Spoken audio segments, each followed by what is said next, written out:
Well, my first attempt at a kit, although it's just a learning kit, you know. But yeah, it worked the first time. I didn't have to do any troubleshooting.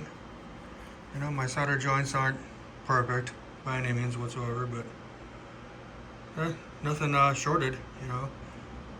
This stuff over here, everything here is just a practice area. This doesn't actually connect to anything. It's just, you know, practice.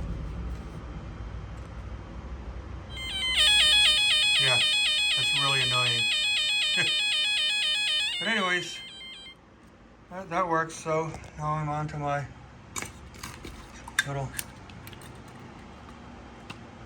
clone cone over here with these really stupid directions. I'm glad I found those that webpage and those videos because, yeah. Anyway, that's it. Thanks for looking.